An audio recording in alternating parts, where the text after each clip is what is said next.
What's up everyone, welcome back to ARTV. My name is John and it's time for the second installment of I Got It Wrong, a series where I admit my own personal fault or bias in the past, and then I give you updated feelings on an outdated review. Today we've got an album by The Strokes that I want to take a closer look at because my initial review was right around the time of the launch of my channel. This was 2011, I had probably only uploaded about 6 videos at this time in my YouTube career because yeah, I take it that seriously. This is their 4th studio album. It's a record that I initially gave an 88 out of 100 to, and I really had no reasoning to back it up outside of, oh, I like this song, and oh, there was a cool guitar solo on Two Kinds of Happiness. That's cool, right? An 88 out of 100 would loosely translate to like a 4.5 or higher on my current scale, and unfortunately that is not the same sentiment that I share for the record. I am still enthusiastic about much of it, and it's not that my rating has changed all that much, it's just more so that my initial review was really cringe-inducing, and I have to give you guys updated thoughts. This is one of a select few records that I do have on the docket for this series. Expect upcoming content in the form of Vampire Weekend,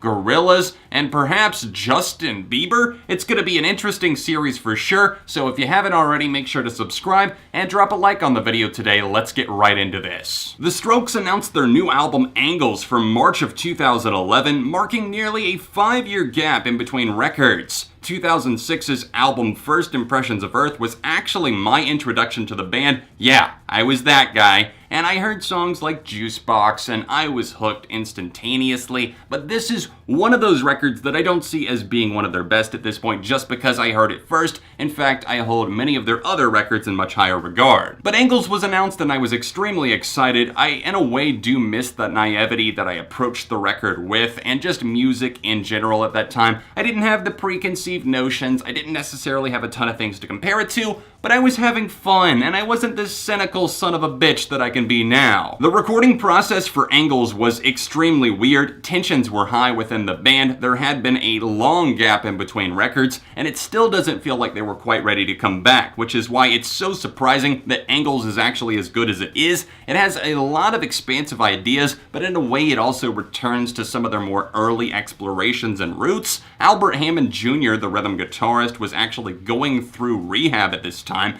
and then you've got Nick, who was not happy at all, lead guitarist, saying he would never record like this again because allegedly Julian Casablancas, the lead singer, was not there for a lot of the recording sessions. That was intentional, according to him, saying that he wanted the band to craft things on their own, and then he would show up and kind of put the final stamp of approval, or maybe tweak a few things last minute. Again, let me reiterate the point that it is surprising that this record turned out as good as it is, because they were all over the place. And there are new techniques used. Under Cover of Darkness has some overdubbing, the layering, the backing vocals on this record were a new thing for the Strokes at the time, and I like a lot of what they pulled off. There's definitely some missteps, but really not enough to drain this record at all for me. I think it helps that this record is only 34 minutes long, 10 tracks. There's not a lot that gets dragged out here. If it kept going, I could find myself getting bored because there are spots towards the end where the sounds just don't really entertain the eardrums all that much. I don't find too much all that special about them, but early on, this record is influenced by the 80s pretty heavily, not just on Under Cover of Darkness, which feels like more vintage Strokes, maybe not even the 80s at all, but Machu Picchu, the opening cut, which is so catchy. I love the dynamic at play there, and the rhythmic guitar, Julian's vocals, they just roll off and everything is so smooth.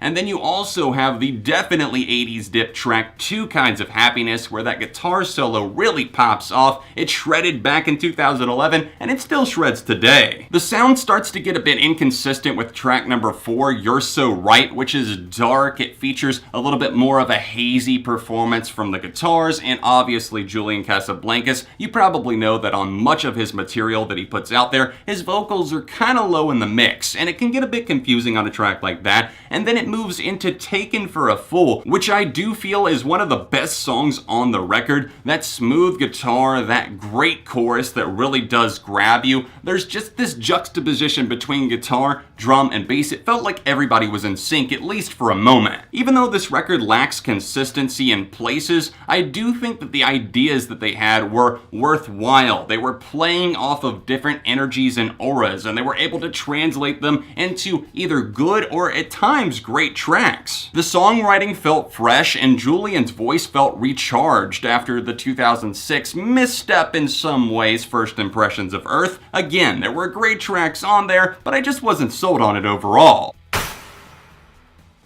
Let's talk about Gratisfaction first. This is a smile-inducing cut that I thoroughly enjoy. I find this to be a very entertaining, almost sunshiny, warm song. Not to say that the Strokes have never done this before, but it just feels like a very warm entry in their discography that I enjoy. It's a very pleasant melodic sound, but it's sandwiched in between two tracks that don't really fit all that well with the vibe. It kind of kills the flow of Angles. You have Call Me Back, which is a slower pace. You get a light guitar, some strumming, and it is very gentle. I do think it's effective in a sense, but then you've got Metabolism on the other side, which is a very underrated cut, but again, it doesn't go with the flow, and this record just feels off in its second half. Life is Simple and the Moonlight is damn fantastic though. It's the closing cut and the only original session track from the many scrapped recording sessions that they did have for their potential fourth album back in the late 2000s to early 2010s. This is a song that Julian penned solely by himself, all the lyrics for this one,